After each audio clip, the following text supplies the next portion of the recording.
black baseball cap and a green sweatshirt. Both of these things were good for climbing. The cap helped keep flies out of your eyes, or falling bits of twig and bark dust. Green clothing stopped too many leaf stains from showing, and that meant parents wouldn't always spot how filthy you were when you went home. But Nottingham was also wearing cargo shorts, and that was a big mistake. His shins and ankles could get ripped to shreds by thorns and jagged branches. Hungry insects could chow down like he was KFC. I wished I could see what kind of trainers he had on. "I bet you he makes it," Marvin said. "All the way up."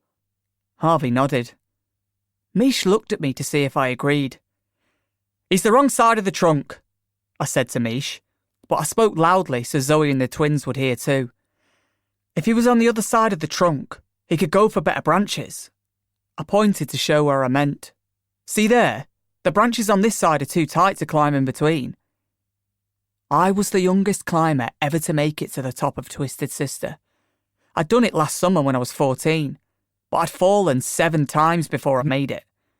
Could new kid Nottingham really reach the top in one go? I hoped he fell. Chapter 2. I'd read this book once, which said corkscrew willows were Chinese trees. So how the hell one had ended up in our park in our village was anyone's guess. They were also sometimes called tortured willows because their branches looked like they were twisted up in agony. Without its leaves in winter, Twisted Sister looked like it was screaming. But in summer, it was a lush green explosion. I'd also read that they should only grow as high as 10 or 12 metres.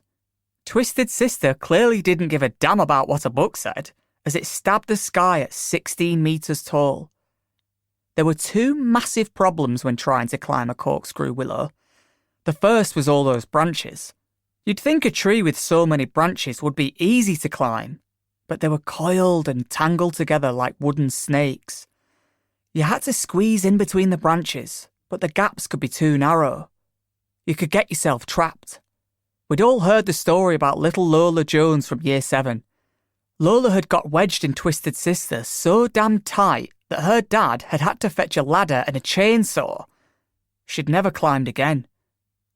Looking up, I thought new kid Nottingham had got himself stuck. Not trapped, just at a dead end in the towering maze. But he surprised me.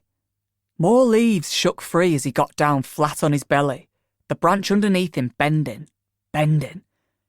He slid himself along the branch away from the trunk and squeezed under 2 curling branches that twisted over his head. It looked dangerous. He had to let go with both hands, but he could then reach out to grab the branches higher up. He wriggled and forced himself into the gap. No one had ever tried a move like that on Twisted Sister before. The 5 of us watching below him were impressed, but I pretended not to be. "He's going to make it," Harvey said. He was taking photos with his phone. "First try." But, like I said, there were 2 massive problems when trying to climb a corkscrew willow.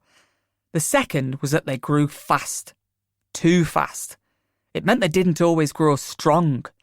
The bark would split and the branches could be brittle. New kid Nottingham had no idea he'd pulled himself onto a brittle branch. He was still on his belly, and the branch below him bent too far. He was looking down at us head first. His cap slipped off as he tried to clamber backwards, but the branch broke.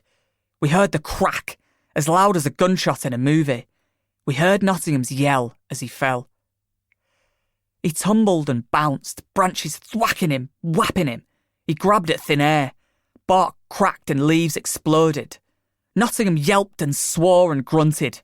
He came down fast. We jumped backwards away from the tree. Nottingham hit the ground with a thud. The branch he'd snapped came down after him. He rolled to one side and the branch missed him by centimetres. Harvey still had his phone out, and I wondered if he was going to call an ambulance. He took more photos of Nottingham on the ground instead. And Nottingham had been lucky anyway. He didn't need an ambulance. He moved like a creaky robot, but he managed to get to his feet. He was groaning and pulling faces like he'd just been in a fight and lost. To me, he had. He'd been in a fight with Twisted Sister.